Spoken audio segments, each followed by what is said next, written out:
Assalamualaikum warahmatullahi wabarakatuh. Saya Ade Rahman.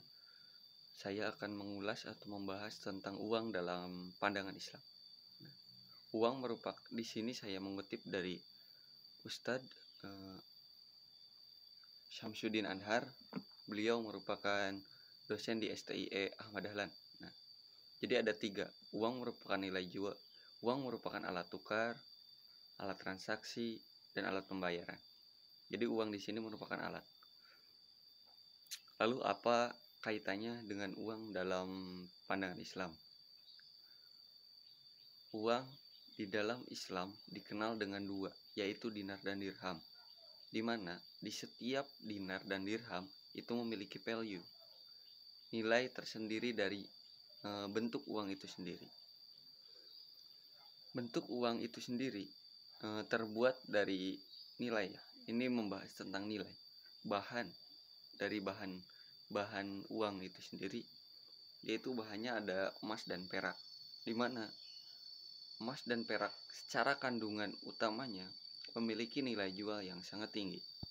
Berbeda halnya dengan uang yang berada di kita, khususnya di Indonesia, yang terbuat dari kertas, di mana kertas itu sendiri tidak memiliki nilai bahannya. Bahan nilainya sangatlah rendah. Nah, itu yang menyebabkan salah satu pendorong terjadinya inflasi ataupun penurunan di Indonesia, penurunan ekonomi. Di dalam uang dalam pandangan Islam menjadi salah satu peran penting dalam kemajuan ekonomi, di mana ekonomi bisa maju tergantung dengan banyak transaksi atau banyak terjadinya kegiatan ekonomi di suatu negara atau suatu daerah.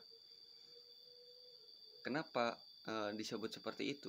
Karena di setiap kegiatan ekonomi terjadi faktor-faktor pendorong yang menyebabkan ekonomi itu maju. Di antaranya uang itu sendiri, perputaran uang cepat, produksi cepat, dan juga dari produsen ke konsumen itu akan sangatlah cepat. Itu mungkin merupakan faktor contoh simpel dari kemajuan ekonomi yang terjadi dalam uang pandangan Islam. Terus permasalahan yang terjadi bagaimana? Ada juga transaksi yang dapat mengakibatkan kerugian besar negara ataupun kemunduran ekonomi, di mana jumlah transaksi tidak seimbang antara yang berhak, antara yang bertransaksi dengan barang atau jumlah yang ada di pasaran. Jadi tidak adanya keseimbangan. Itu juga akan menyebabkan kemunduran. Dan akhirnya mungkin bisa terjadi krisis ekonomi, di mana peredaran uang banyak, sedangkan siklus barang ataupun siklus produksi tidak ada. Itu akan menyebabkan kemunduran ekonomi atau krisis ekonomi. Nah, dikaitkan lagi dengan uang dalam pandangan Islam.